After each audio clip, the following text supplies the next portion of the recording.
Hello, ladies and gentlemen, and welcome to another episode of Tigers Talk Rugby. Before we get started, if you are listening on Facebook or YouTube, we are now on streaming platforms for podcasts, which include Anchor, Breaker, Google Podcast, Apple Podcast, Overcast, Pocket Cast, Radio Public, and Spotify. With that, I'm Ethan Richards. I'm Beckett Rose. And I'm CJ Bakel. And ladies and gentlemen, we have a super special guest for today's episode. He is a double eagle in both 7s and 15s and is the current head coach of Clemson Rugby. Welcome to the show, Troy Hall. What's going on, guys? I'm excited to sit down here and have a bit of a chat with you guys. Yeah, us as well, for sure. I mean, it's not every day that you get a USA International on a show, so. It's not. So I know CJ gave you a little bit of a good introduction, but is there anything that you'd like to add for like a brief history as well? So, I mean, you've covered a couple of things there, obviously, but yeah, just going to give you a brief introduction. I've been in the States for going on about 14 years now. So my wife's American. My first stop was in New York, where I played a lot of my rugby for firstly White Plains, then moved to Old Blue and then Nyack. So I sort of, I played for a few teams in that area. Ended up in Oregon for 5 years, and then been in sort of just outside the Charleston area for the last 3 years. So it's been quite the journey, guys. I've got to see sort of different parts of America, played and coached in all areas, and like you said, I was lucky enough to be selected on both the 7s and 15s Eagles, sort of between 2008 and 2015. Retired in 2015, and then I'm still heavily involved in rugby, obviously as a coach, but also my wife and I have created a business outside of, dealing with a lot of the off the field kind of preparation and all that stuff. So yeah, looking forward to getting to Clemson, and obviously it's delayed a little bit due to what's going on at the moment, but I can't wait to get up there and start a new chapter. I don't think any of us can wait. Everybody's so excited. Like, for some of the listeners, we always do Monday night Zoom meetings with Troy, and everybody's always like excited about what we're doing, and just talking with some of the other guys. Everybody's liking the camaraderie going on so far. That's good. I mean, that's why I played too, right? And I've been a part of teams where if you get that piece right, I mean, obviously you want to win games, but if you get that culture piece right and that sort of build those relationships with each other, it's makes the experience so much better. And that's a big focus for me whenever I join a team, or whether I'm coaching whether I'm a teammate of something, whether I'm doing with our business and stuff. It's all about that. That's part of the reason I did the Monday nights, because I didn't know any of you guys, right? Until I may have come up for a couple of sessions and that got cut short. But I think it was a good initiative to sort of get those Mondays rolling. Yeah, absolutely. I really look forward to them. A lot of fun. Get some movement too. Make sure all kind of, like I say on the calls, it's not really about what we're doing on the calls, right? It's more like, okay, let's show up and have a good time, and with a rugby ball in hand, of course. Definitely. With your experiences like so far in Clemson, how are you liking like the environment, the area / like culture that there is in the area, especially with football? And has that like sparked any ideas for the future? So I've been there since February. So we're in July now. I had my first trip up there at the end of February, right?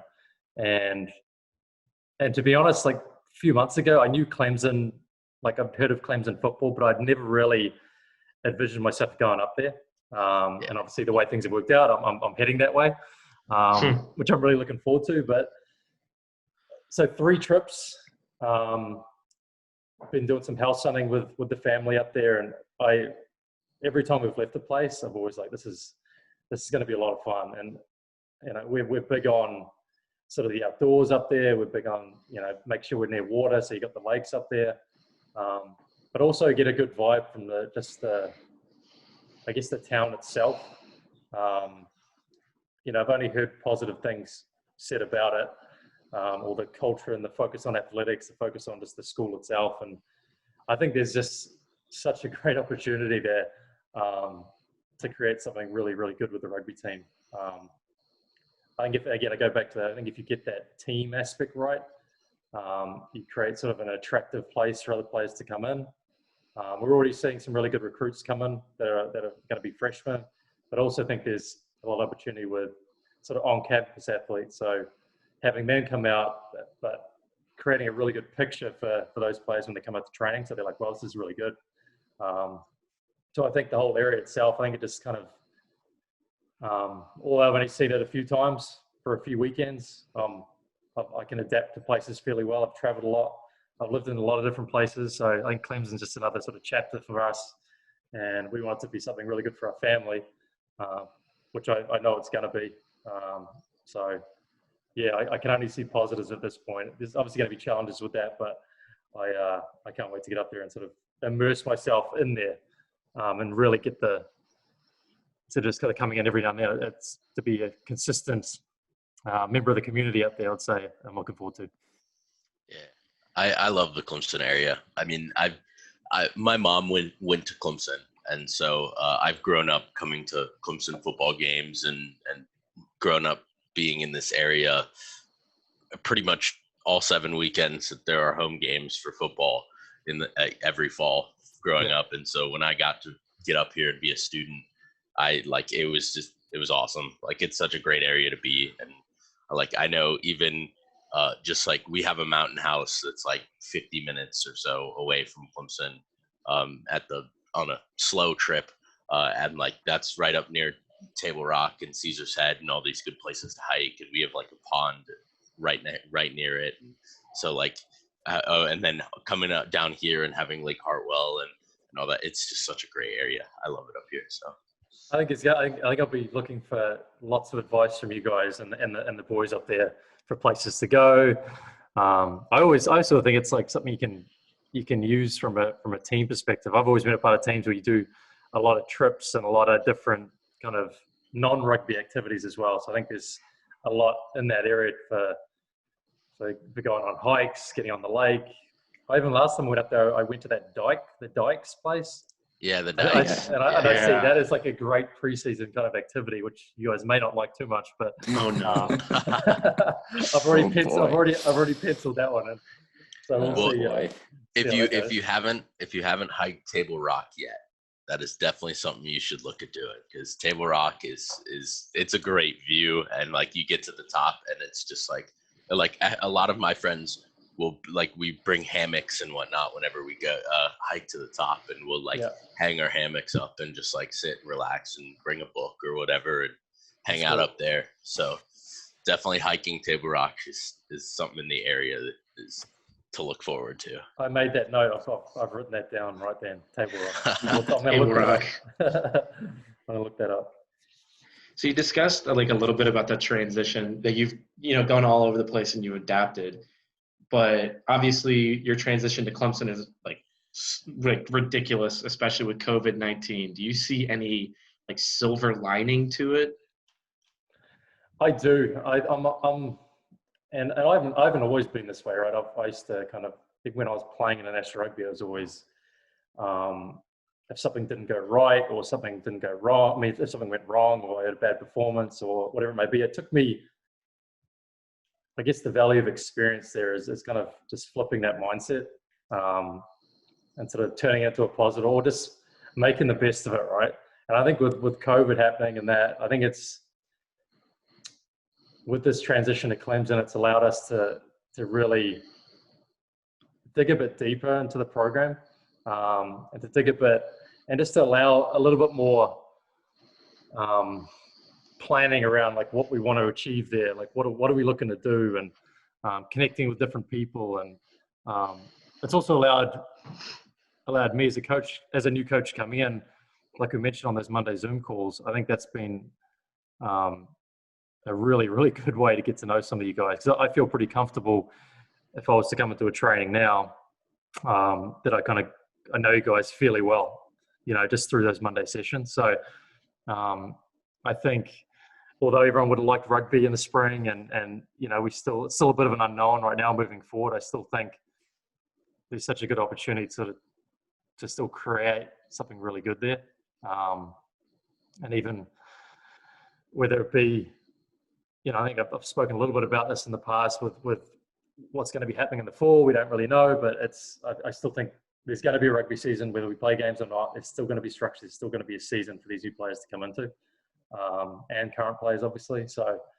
yeah, I think it's been a challenge for sure. I think everyone's sort of adjusting to their new environment, including myself, with 2 kids running around at home, figuring out how to move, house hunting, looking for schools and all that stuff. So it's given us a bit of time to do that. Not saying it hasn't been tricky, but we've got to just make the best of it at this point. And it's been okay. We're doing all right. So if we do have a season, do you have any expectations for Clemson Rugby, despite, having me and Beckett on this show with you? You know what? It's really hard to put sort of expectations out there in terms of results and stuff at this point. I think when I think about expectations, if you're a player, right, and you're coming in having expectations, and my expectations of kind of like the program is that we're kind of going back to the beginning somewhat, and getting the little things really and doing the little things really well. So, and I'm big on like the details around like training and practices and the off the field piece, the development piece, and really enjoying your rugby again. I like to compete. I love being competitive, and that's something that's like you guys have probably seen even in these challenges we've been doing throughout the spring with the fitness. I love to get out there and compete along with you guys. Although I'm not playing, I still like to get involved a little bit. But the expectations, it really comes down to like we show up when we're on the field, we work hard, and when you're not on the field, you're obviously taking care of what you need to in regards to school, but it's also the expectation around looking after yourself. I'm huge into doing what you can, because a lot of players, they want to get out there and play well on Saturdays and expect to play well, but maybe their week leading into it doesn't really align with that. Maybe they're doing things that maybe are not helping their performance or taking away from their performance, and you get that with college rugby too. Don't get me wrong, it's not everyone's out there to be as competitive as possible, but I think we create an environment. My expectation is to create an environment where we're on the same page, we're together, and I always make that a priority. So my expectation, that's what I prioritize as we go in, and I think the byproduct is playing well when you get that piece right. For sure, yeah. Like having a great culture means so much in rugby, because like that's something that's talked about all around the world. Really, is like having a good, healthy rugby culture, and so like.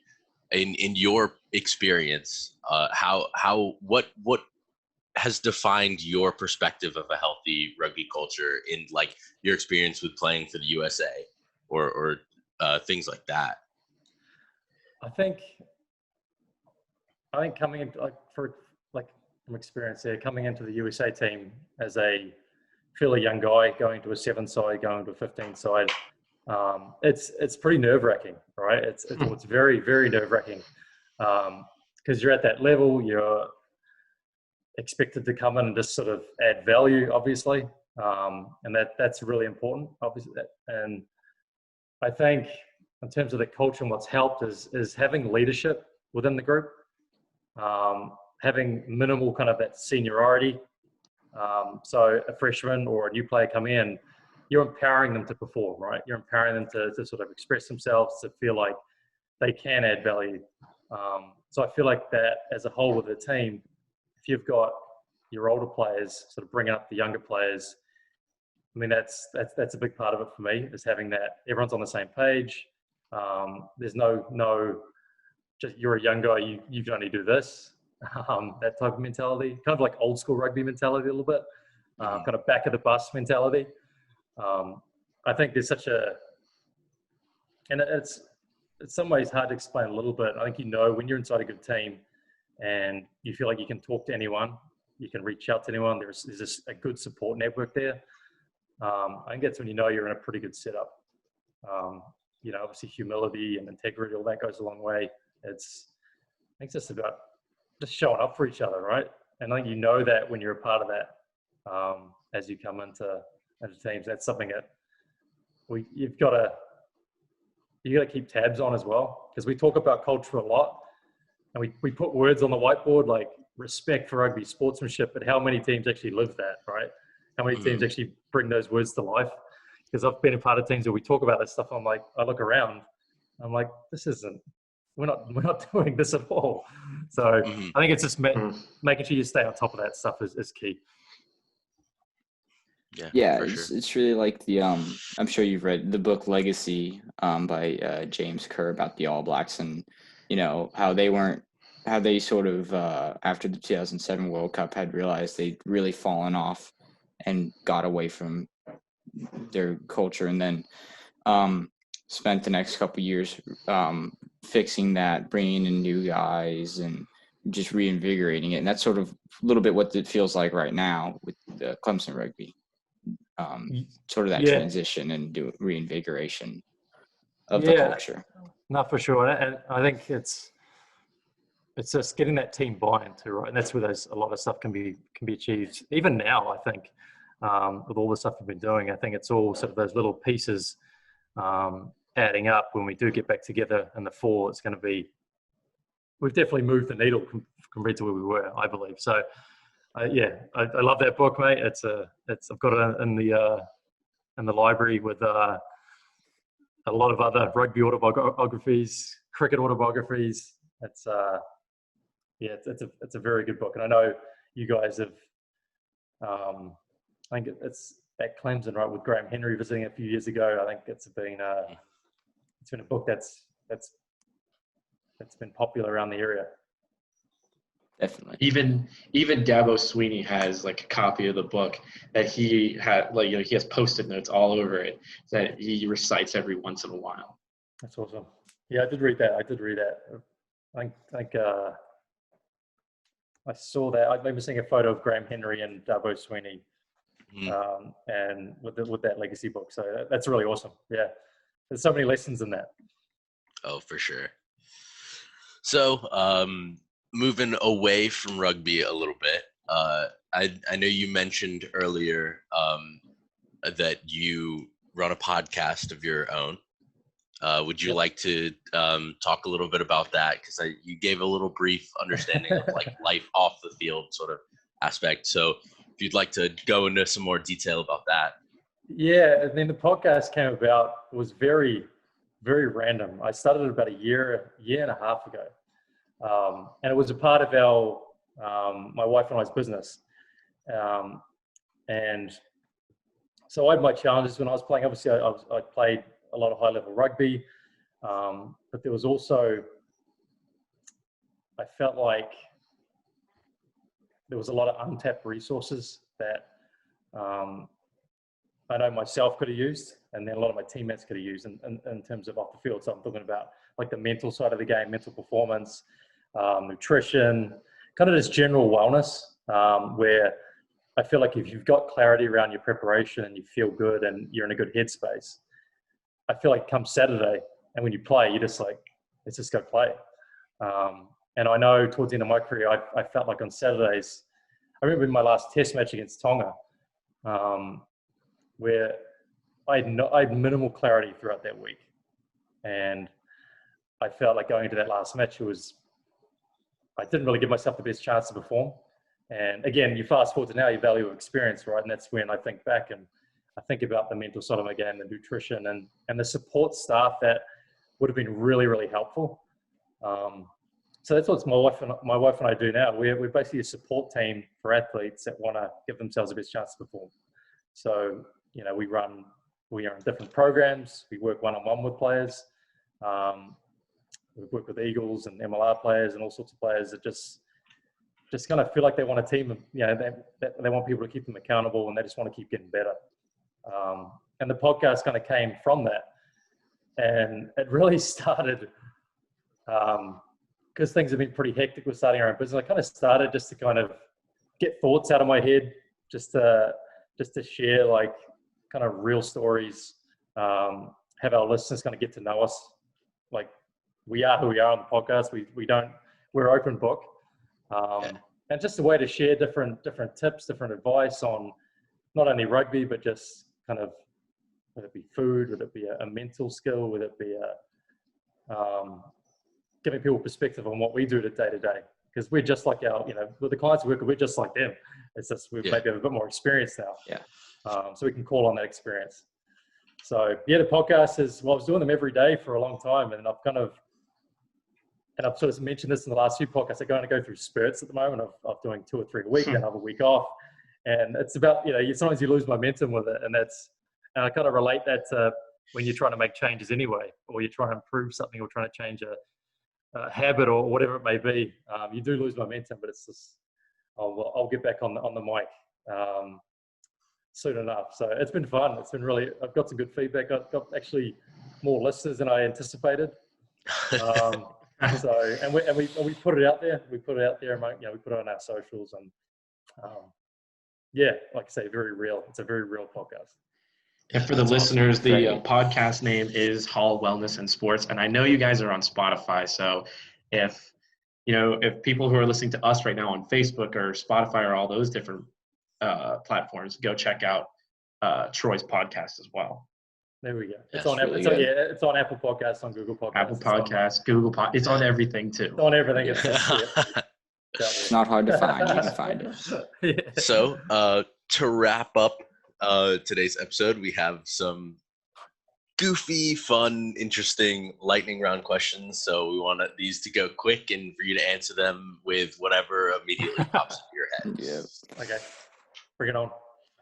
All right. So first up, who is the true GOAT? Dan Carter. I like the answer. Okay. It was quick. What is your favorite American dessert? Apple pie. Good answer. A great answer. CJ guessed answer. that. So if you had $1 billion, what would be the first thing you'd buy? Property in my hometown in New Zealand, which is on the Coromandel Peninsula. I would buy just a huge bit of property right there. So I can go back whenever I want, have a place wherever I want, have the family be there, and just be in good hands. Nice. The Coromandel Peninsula, Thames on the Coromandel Peninsula. For anyone listening out there, amazing spot. Beautiful. Go visit. I'm gonna add that to my list. We're going to do a tour. We're going to do a tour. there. We're going to line up a tour to go to the Coromandel Peninsula. Maybe we should. Yes, I absolutely. wouldn't mind that. Sounds awesome. I'm trying to get down to New Zealand. I have family in Christchurch, so I'm trying to There you go. Nice. try to get a trip down to the Southern Island and get down there. Oh, mate, So- I've never been to the South Island of New Zealand. Really? So I've been a lot of places around the world, but I've never crossed from Wow. Wellington. And the first time I went to Wellington, very first time I've been to Wellington was to play for the USA at the Wellington Sevens. So I flew in there like everyone else had not been there. That's awesome. That's hilarious. All right. Is cereal soup? No.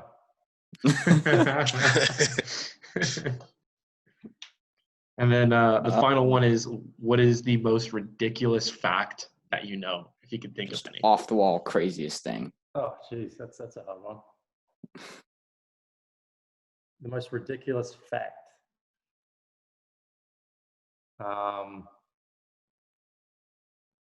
Jeez, guys, you've stunned me there. Oh. You've got me there. We thought that one might be a little bit on the spot, but we thought we'd Yeah. go for it anyways. No Just worries. something like that might be not as well known, or if you don't have anything. Can I answer that in part 2? Sure. Yeah. that works. Oh, part 2, everybody has to listen to it. That's a great segue. Find out If you the want to answer. know, if you want to know what the most ridiculous fact that Troy knows, tune in next week.